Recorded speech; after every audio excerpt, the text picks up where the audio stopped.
Hello my dear friends, welcome करते हैं आप सभी का मैथमेटिक्स बाय विकास कृष्णावा पर।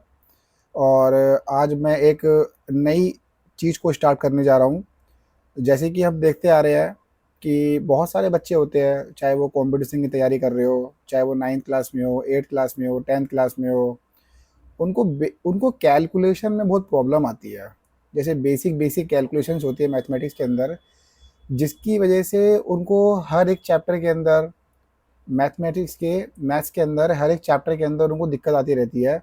चाहे वो पॉइंट कैलकुलेशन हो, चाहे वो एलसीएम लेना हो, चाहे बोर्ड मार्क्स के छोटे छोटे कैलकुलेशंस हो, ठीक है, या अलजेब्रा के कुछ क्वेश्चंस हो। रूट देख के तो बंदे डर जाते, बुखार चढ़ जाता है लोगों को कि भाई रूट कैलकुलेशन कहाँ से आ गई। तो उन्हीं सबका एक निचोड़ यहाँ मैंने 11 चैप्टर को लिया है, जिसके अंदर पॉइंट कैलकुलेशन है, प्लस माइनस से रिलेटेड यानी कि यूनिट 2 जो है, साइन रिलेटेड क्वेश्चंस उसके अंदर होंगे। एलसीएम है, फ्रैक्शन है, बोर्ड मास है, अलजेब्रा है, रूट कैलकुलेशन है, रेशनलाइज द डिनोमिनेटर है। तो ये जो चैप्टर आपका है ना, 8 चैप्टर जो है ये वाला रेशनलाइज द डिनोमिनेटर, ये तो बहुत ही ज़्यादा इंपॉर्टेंट है 9th और 10th क्लास के लिए। काफ़ी सारे क्वेश्चन बनते हैं बच्चों के।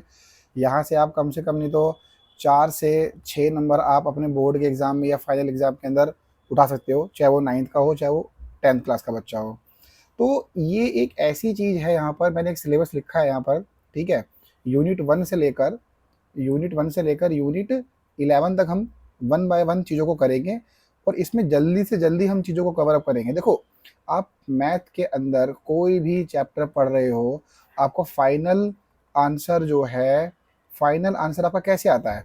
या तो कोई ना कोई किसी ना किसी रूप के अंदर कुछ ना कुछ भी कर लो आप, किसी ना किसी रूप में या तो प्लस हो रहा होगा लास्ट में, या माइनस हो रहा होगा, या मल्टीप्लाई, या किसी ना किसी रूप में डिवाइड हो रहा होगा।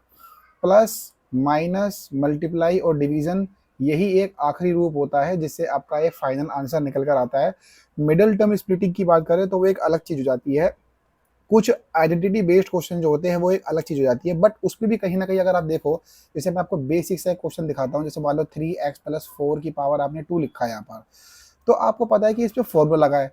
मैं एक मोटी मोटी बात कर रहा हूँ यहाँ पर, कि जब आप 3x की पावर 2 करोगे, 4 की पावर 2 करोगे, 2 मल्टीप्लाई में 3x प्लस में मल्टीप्लाई में 4 करोगे, तो आप जब यहाँ पे 3x की पावर 2 करोगे, तो ये देखो बेसिक चीज़ बता रहा हूँ यहाँ पर।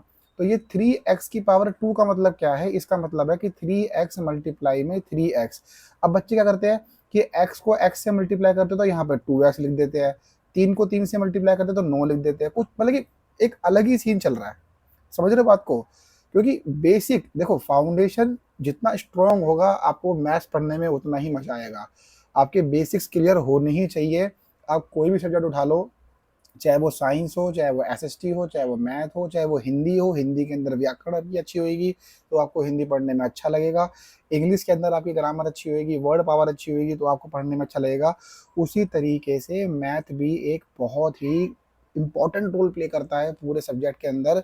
यदि जिस बच्चे का बेसिक एकदम अच्छे से क्लियर होगा, उसको मैथ पढ़ने में बिल्कुल भी दिक्कत नहीं होगी। इस बात की गारंटी मैं लेता हूँ। और मैं यहाँ पर आपको पॉइंट कैलकुलेशन से लेकर, अब देखो पॉइंट कैलकुलेशन का मतलब क्या है कि इसमें हम जमा भी पढ़ेंगे, घटा भी पढ़ेंगे, ठीक है, मल्टीप्लाई भी पढ़ेंगे और डिवीजन भी पढ़ेंगे। साइन रिलेटेड क्वेश्चन, जैसे मान लो कि -3 प्लस -4 माइनस -3, ऐसे क्वेश्चन आ जाते हैं बच्चे। ये सब ऐसी चीज़ें हैं कि बच्चे बहुत कंफ्यूज रहते हैं, बंदे क्वेश्चन कर ही नहीं पाते, गलत करते बार बार। एलसीएम तो देखो, मैं एलसीएम आपको बहुत अच्छी तरीके से दिखाऊंगा, जिससे आपका 10th क्लास के अंदर क्वाड्रेटिक इक्वेशन जैसा एक भारी भरकम चैप्टर जो है वो भी आपका क्लियर होगा। यहाँ से बताऊंगा मैं, आगे सारी चीज़ें आएगी। फ्रैक्शन के अंदर भी हम प्लस पढ़ेंगे, माइनस पढ़ेंगे। बच्चे कर ही नहीं पाते 2/3 डिवाइड बाय, अगर मैं लिखता हूँ 4/5, तो कुछ से कुछ करने लग जाते हैं। मैंने तो कुछ बच्चों को देखा है कि 2/3 भाग करके ऐसे 4/5 लिखते हैं। क्या है भाई ये ड्रामा, क्या कर रहे हो? सिंपल सिंपल चीज़ें, बेसिक चीज़ों को क्लियर करो अपने। बोर्ड मार्क्स के क्वेश्चन हो गए।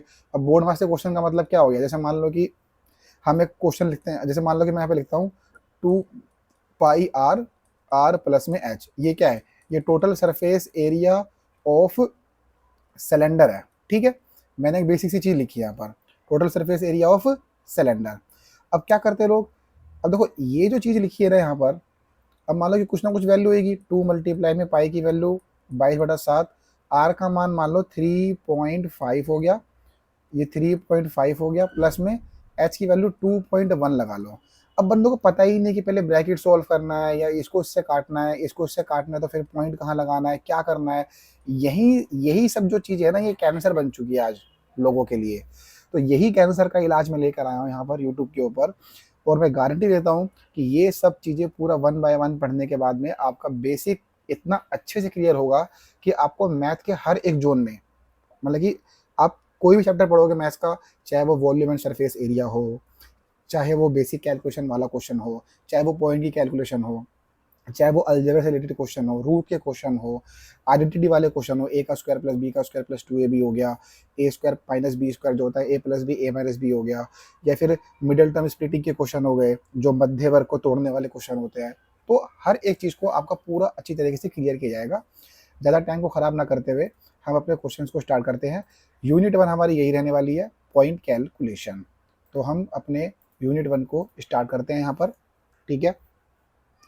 देखो मैं सिखा रहा हूँ ताकि आपका बेस मजबूत हो सकता है कि बहुत सारे लोगों को आता होगा, बट फिर भी आपको ये भी सीखना है कि पढ़ाते कैसे हैं, वो भी समझो ध्यान से मेरे साथ में।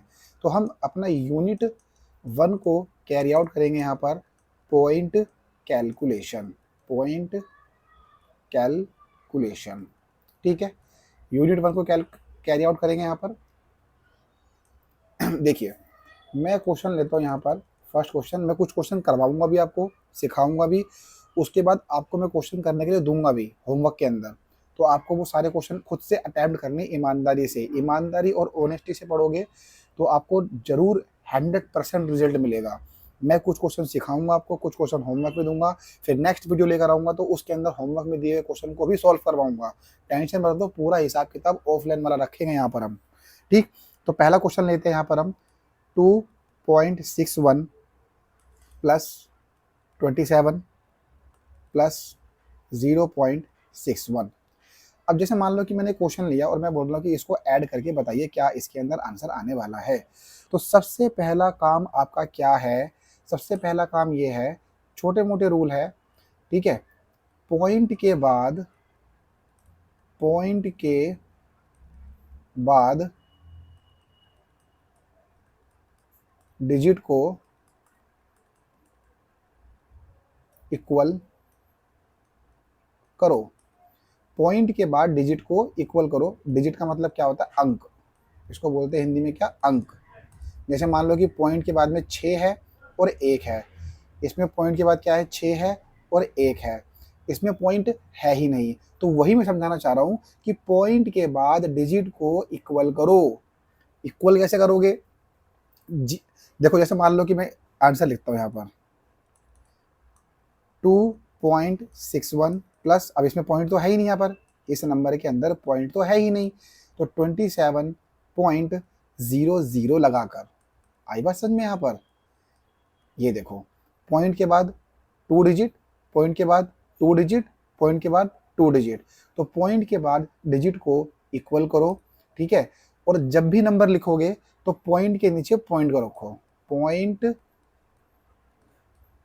के नीचे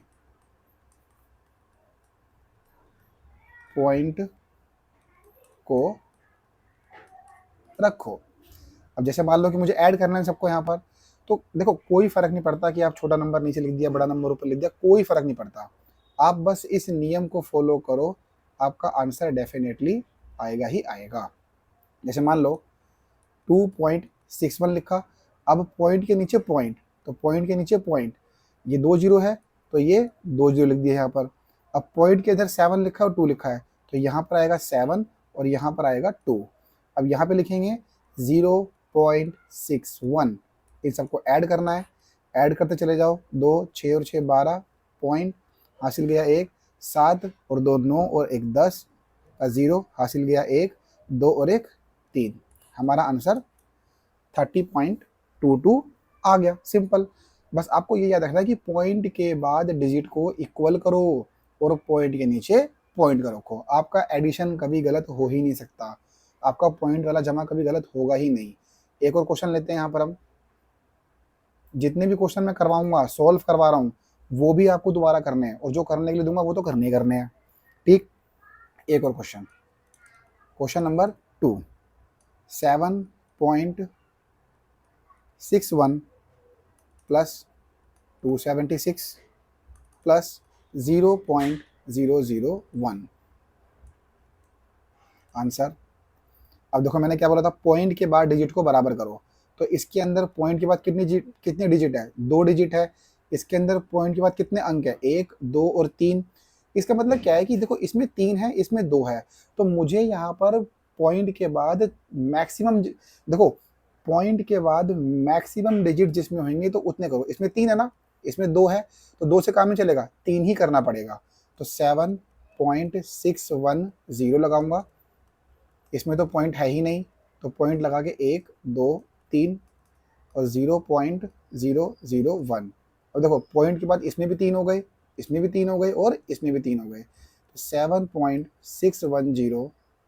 अब पॉइंट के नीचे पॉइंट 0.006 एक सेकेंड 672.001 और 0, इसको कर दो ऐड। 1 का 1, 1, 6, पॉइंट के नीचे पॉइंट, 6 और 6 12 और 1 13 हासिल गया 1, 7 और 1 8, 2 का 2, यहाँ पर हासिल 1 आ गया। ठीक है भाई, तो ये हमारा आंसर आ गया। ऐसे ही मैं एक क्वेश्चन और कराता तुम्हारे को यहाँ पर। आई थिंक मेरे हिसाब से समझ में आ रहा होगा, ये सबसे आसान तरीका है। बहुत लोगों को हो सकता है कि आता भी होगा, बट मेरे को उस बंदे को भी सिखाना है जिसको बिल्कुल भी नहीं आता, उसको भी सिखाना है मुझे।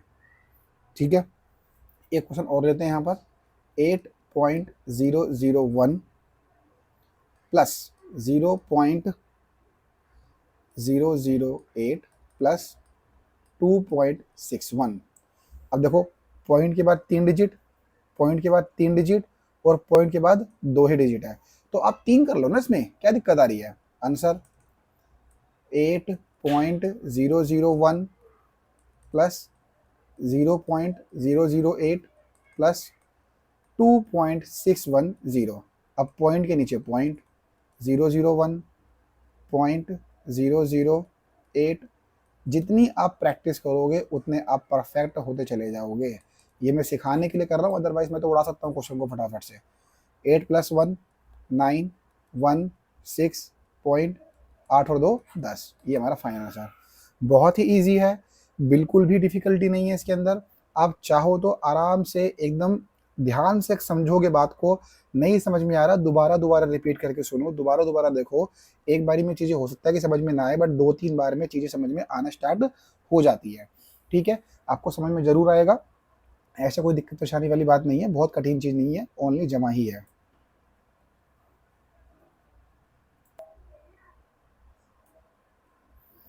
ठीक है, तो आपको कोई टेंशन लेने की ज़रूरत नहीं है, मैंने ये 2-3 क्वेश्चन समझाए हैं। ठीक है, इतना ही है इसके अंदर, इसमें ज़्यादा कुछ है नहीं। तो आप इस क्वेश्चन को दोबारा से रिपीट कर सकते हो, क्वेश्चन नंबर 1, 2 और 3। और यहाँ पे मैंने कुछ आपके लिए होमवर्क के अंदर भी क्वेश्चन रखे हुए हैं, तो आपको ये होमवर्क वाले क्वेश्चन भी करने हैं।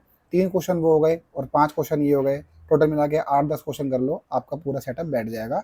बस आपको ये नियम याद रखना है जो मैंने पढ़ाया था आपको, ये वाला नियम भी क्या है, बस एक नॉर्मल जनरल सी बात है क्या, कि पॉइंट के बाद डिजिट को इक्वल रखो और पॉइंट के नीचे पॉइंट का रखो। अगर आप पॉइंट को नीचे पॉइंट को रखोगे तो आपका क्वेश्चन कभी गलत नहीं होगा, डेफिनेटली आपका आंसर एक्यूरेट आएगा ही आएगा।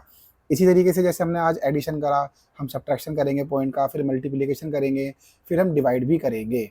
ठीक है, तो धीरे धीरे हम हर एक चीज़ को कवर अप करेंगे। वादा है मेरा, आपका पूरा बेसिक को मैं अच्छे से कवर अप करवाऊंगा।